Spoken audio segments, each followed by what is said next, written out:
Thank you for coming through the For the Three Hoops YouTube channel. Make sure you like, subscribe, comment on the videos. Let's get into it.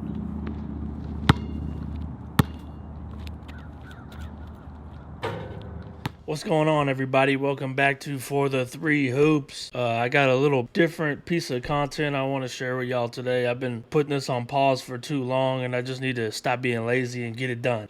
This piece of content is something that I want to call my story. Pretty much letting y'all know who I am and what I do, why I love the game of basketball so much. So that's what I'm going to do. Let's get into my story. I fell in love with the game of basketball at a young age. 7 or 8 years old in third grade was my first experience playing basketball. I'm from Mesquite, so I played in the Mesquite leagues. I actually, in 6th grade, got kicked off a team because a kid didn't like me. His mom was the coach, and I got put on a different team, which was way better for my future in basketball and helping me grow and getting better. And I was able to play with a lot more of my friends. As far as pictures can go back, I remember when I got the Penny Hardaways. Those are still some of my favorite shoes to this day. Also know for a fact that I had the Jordan 11 Space Jams when they first dropped. I remember when East Bay magazine came out and all that. Those shoes weren't near as much money as they are today. Crazy how the shoe markets really mess things up nowadays in order to get a pair of shoes, but it's a business now, so I understand. I tried soccer for one season. The thing that I most remember is that I was number 3 and I scored 3 goals. But it wasn't anything that I stuck with. I played baseball for a season on a team called the Marlins. I played center field. I thought I was pretty good. I catch everything. That's always been my motto. And I'm pretty sure that I still have that left-handed glove. It's hard to find a left-handed glove that is not broken. So I've had that glove for about 20 years. When I was in 7th grade, it was cool that you play football, and pretty much everybody that was already playing football had been playing football. 7th grade was my first taste of football. And I remember 2 weeks in, I was doing a drill and I got hit. I immediately, the next day, went and saw my counselor, changed my schedule, and a week later I was in PE.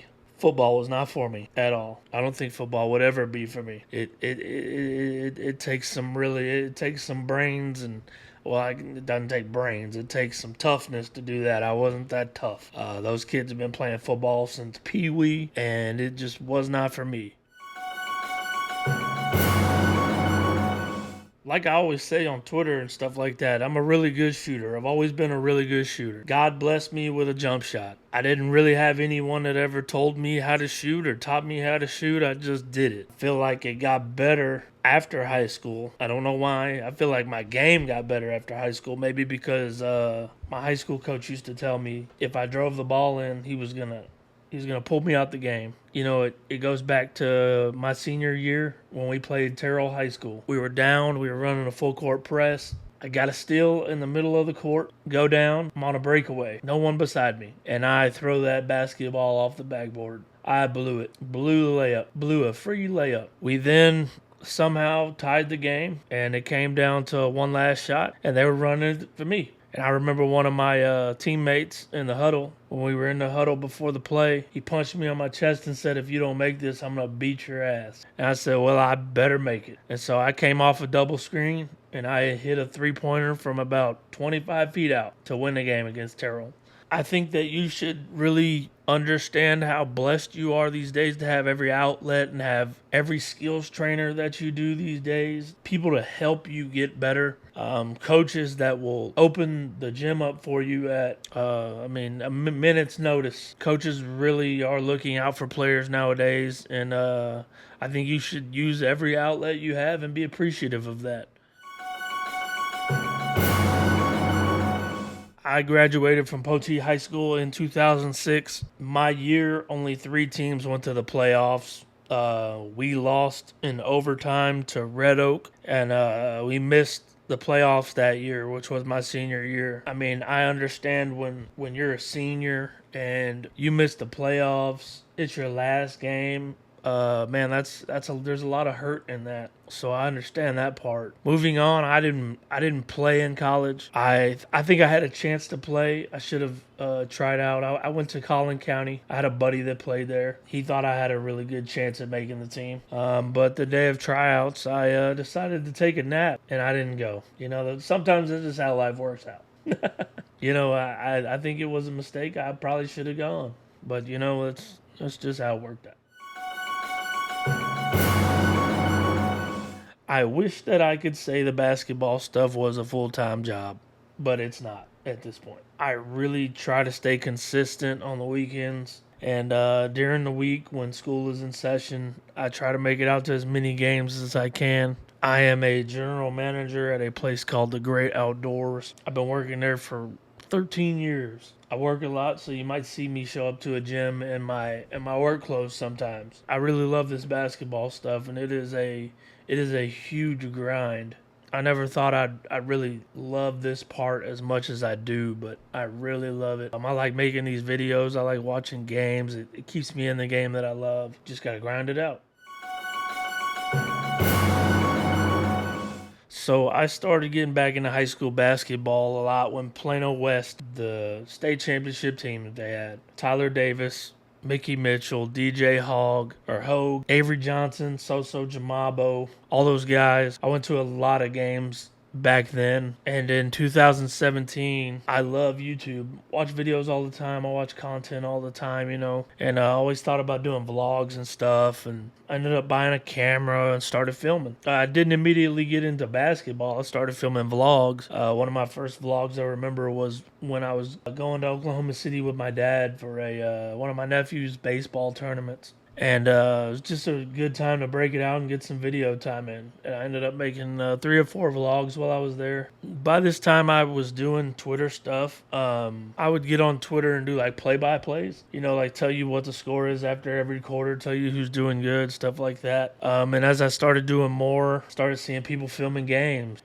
Ball is Life were the ones that spearheaded that. So I started filming games. I actually got into it at a good time, I think, because I got to see players bloom. Guys like Tyrese Maxey, Jalen Wilson, Avery Anderson, Ferron Hunt, Davion Harmon. A lot of guys that go on to play big-time basketball in college. A few of them are pros. I think one of the best games I've ever seen was at the Cowtown tip-off when South Garland played Duncanville, and it was Jalen Ramsey and Tyrese Maxey. A lot of great games that come from the Cowtown tip-off. I was lucky enough to catch the tail end of a lot of high school careers. I think I followed every game that South Garland played when those guys were juniors. They had a really good run to state. Sadly, they got knocked out by Klein Forest when those guys like Chris Harris and Tyrese and Keon, when they were seniors, they got knocked out by Klein Forest. Good game. That Klein Forest team was really good. I didn't really know that what I was doing would become so useful in getting and helping kids play at the next level. That's not what I was doing for. I just was filming basketball games because I liked it. And shortly fell in love with hooping and going to games because, again, I love basketball and it kept me in the game. So back to the story, I think I said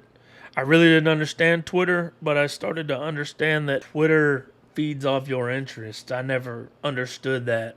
But when I did understand that, and high school basketball was a huge thing. There's a big world of high school basketball on Twitter. It's fun. It can also be miserable sometimes. You just keep grinding. In 2020, I joined up with Texas Dynasty and really got a chance to focus on some kids that weren't really getting the looks that they needed in order to get the opportunities that they needed. So my job was to put them on Twitter and get them the looks because they had a lot of good kids. 6 of those dudes are playing college basketball and 2 are playing D1 college football. I'll never take full credit for getting them there. I was just one of the guys that kind of put their names out there. Now, the 2 football guys, they did that on their own. Jaden Robinson and Chase were 2 big-time football players. One of them, Jaden, plays at New Mexico State. Chase plays at Utah. But they did a lot of good things, beating teams that they weren't supposed to beat. They had all the odds against them all the time. I do mostly video, but I have all the equipment to do everything in the world. I can do photography. I can run podcasts. I have everything needed to sit down, to do sit-down interviews. Like I said, I do mostly video, full game recaps, highlight player performances. That's mainly what I do when I go to games. I've started taking pictures of stuff and, doing little player analysis stuff on Twitter, stuff like that. And I really like that part too.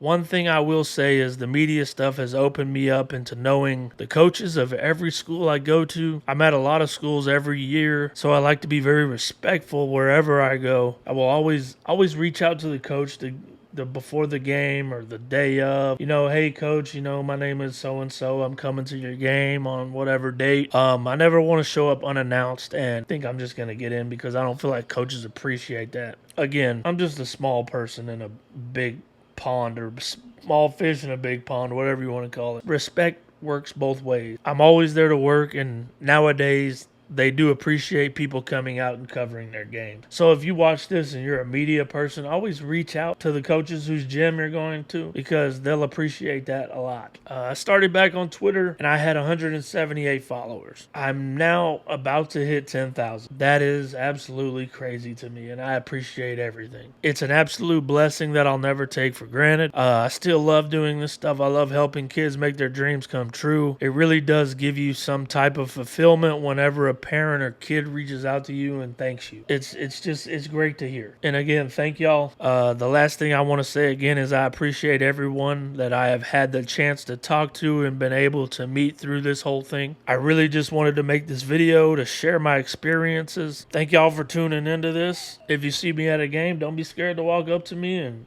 say what's up. I'm always interested in everybody and what they're doing and, just meeting new people. Come up to me, talk to me. My name is Craig Smith. This is For the Three Hoops. Thank y'all.